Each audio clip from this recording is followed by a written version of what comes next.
Welcome back to the GSMC College Football Podcast, presented to you by the GSMC Podcast Network on this Monday, May 12th. Sorry, everybody, it is Monday. Hope everyone had a great weekend, though. I just talked about defense. Is it really making a comeback? I hope it does. I love defense, but we're going to have to wait and see.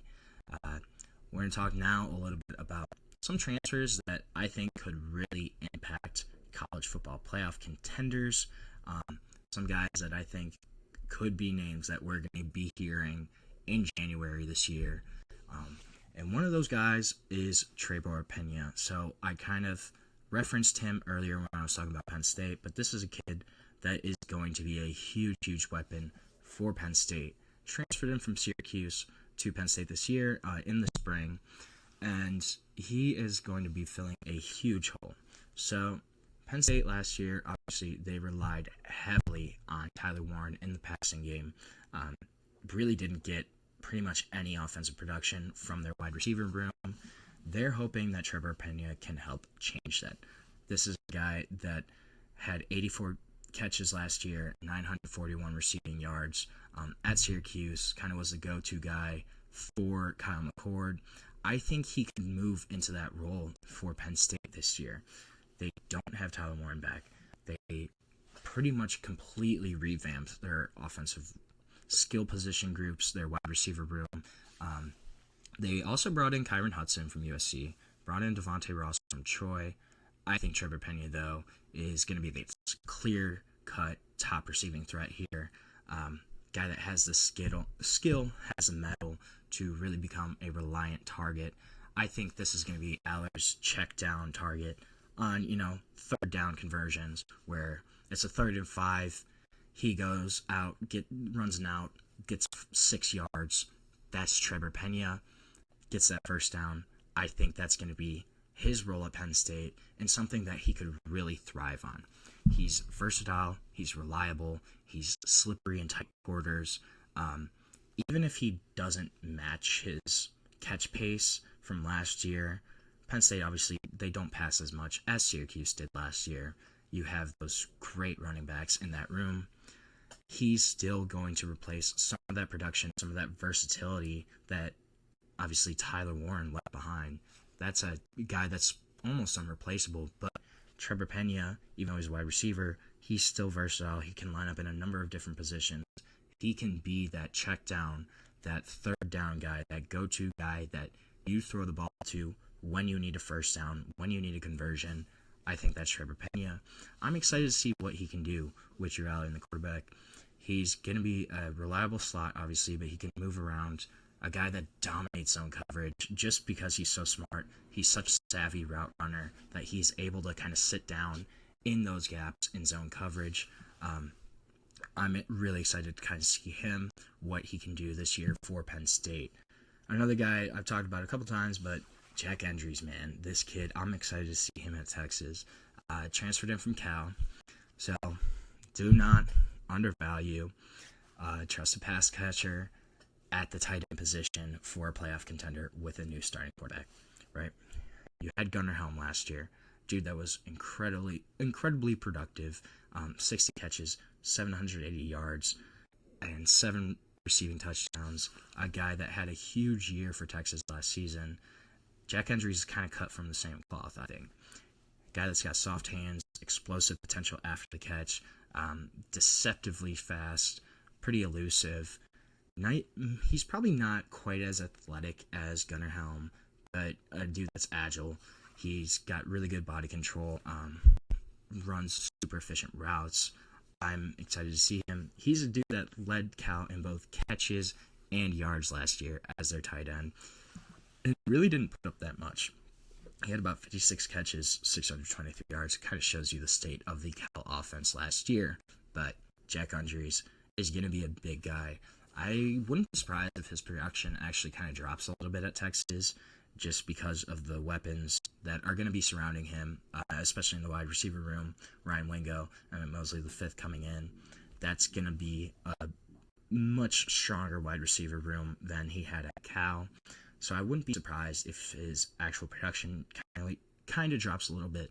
But going to be incredibly vital for Arch Manning, a dude that gives him a safety valve. As Arch is in his first year starting, you need that as out of your tight end position. You just need that as a quarterback, even if it's not a tight end, even if it's a wide receiver, a running back. You kind of need your safety valve, that guy that you can check down to when everything upfield looks like, oh, I don't know. Jack Endries can do that for them. A guy that's going to be an every down presence for Texas, will do whatever that offense requires. I'm really excited to kind of see him take over for Gunnar Helm and give Arch that target at tight end he really desperately needs as he transitions to a full-time starter. Speaking of tight ends, another tight end, Max Clare, coming from Purdue to Ohio State.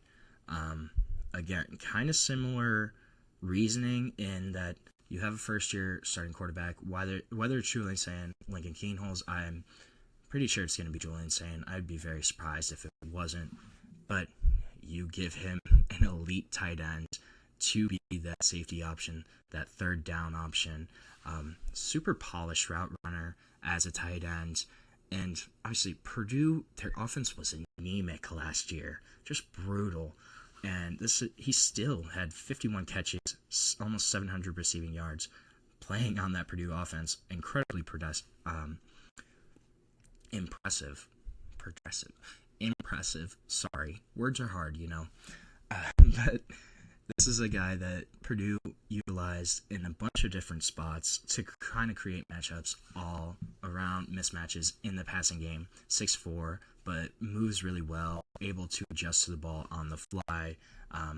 Also is going to be playing with a lot more talented guys, should be a more talented quarterback, and a guy that's super versatile.